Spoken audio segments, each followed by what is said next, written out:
Thank you. Well, to begin with, let me thank Governor Rendell for his wonderful hospitality in this extraordinary setting.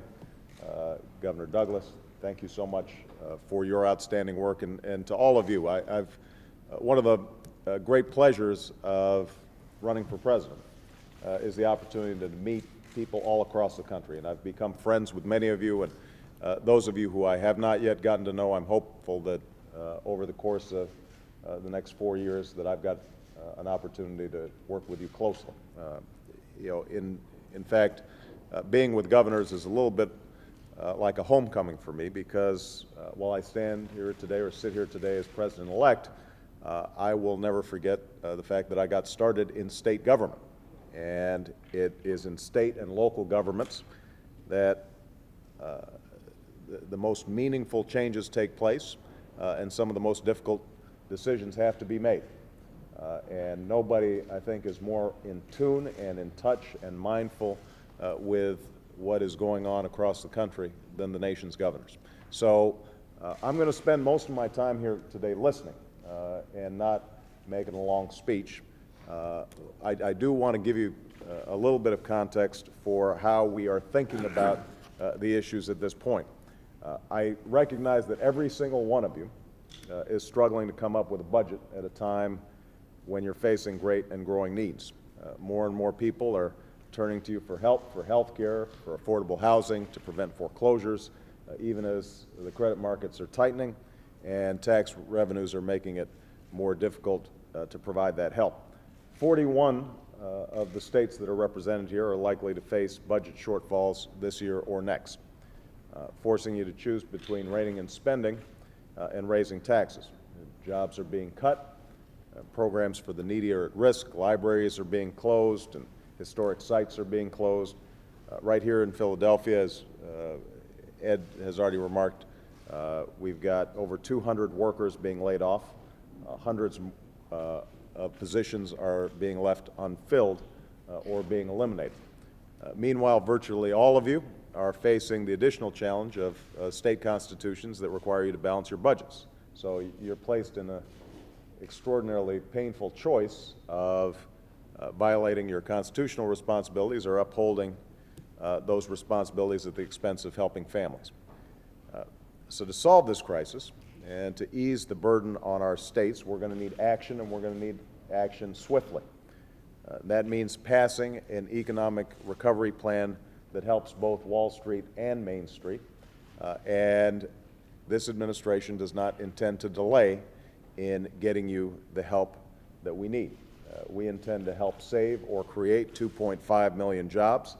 We intend to put tax cuts into the pockets of hard-pressed middle-class families in your states, and we intend, as has already been discussed, to start making a down payment on the critical investments that are going to be necessary to sustain long-term economic growth as well as pull us out of the current slump.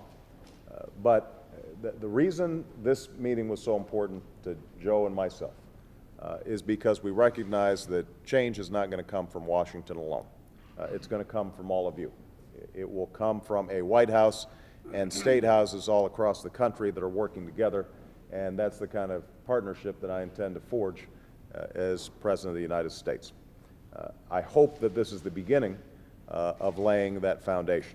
Over the next few hours, I'm looking forward to hearing from you about the problems you're facing, learning about the work that you're doing, experiments that are working, things that are not working, where you think an investment on the part of the federal government will make the biggest difference, how we can reduce health care costs, rebuild our roads, our bridges, our schools, and ensure that more families can stay in their homes.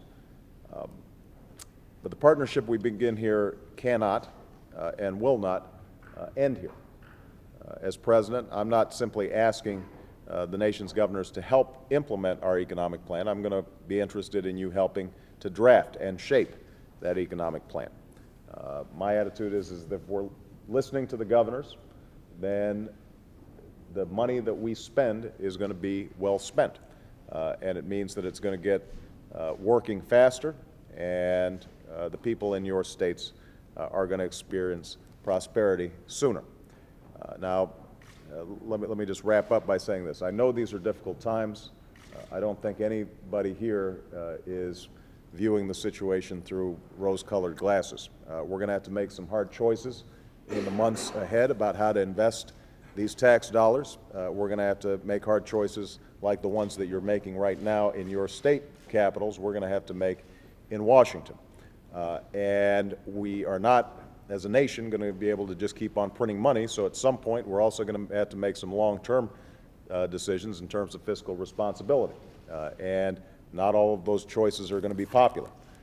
But what I can promise you is this, that I'm going to listen to you. I'm going to seek your counsel. And by the way, I'm going to listen to you especially when we disagree.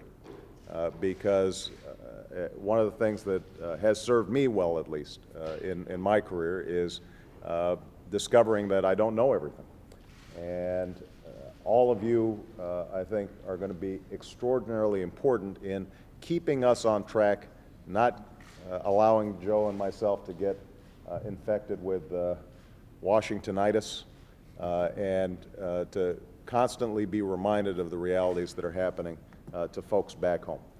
A special message I want to deliver to my Republican colleagues who are here.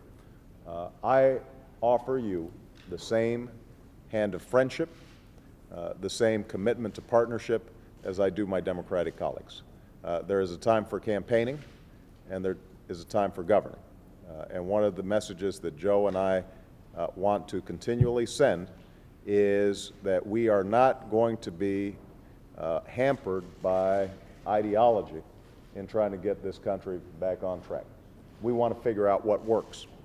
That doesn't mean that we're not going to have some disagreements, but what it does mean is that if you can show me something you are doing that's working, or if you tell me that this program or this regulation is hampering us from doing smart things that will advance the interests of our state, then you're going to have a ready ear. And that is going to be something that I want everybody to understand. So I think it was Justice Brandeis who said, during a period of much greater turmoil in the markets, although I haven't checked what's happening right now, but that we're experiencing at the moment, he said, a single courageous state may, if its citizens choose, serve as a laboratory, experimenting with innovative solutions to our economic problems. And that's the spirit of courage and ingenuity and stick-to-itness that so many of you embody. That's the spirit that I want to reclaim for the country as a whole. One where states are testing ideas, where Washington is investing in what works, and where you and I are working together in partnership on behalf of the great citizens of this nation. So with that, let me stop, and I think that I'm going to hear some presentations from some of the governors, and then I will be available to answer questions, and let's have a conversation for the next few minutes. I think at this point the press may be leaving, so you guys can actually tell me what you believe. All right, thank you.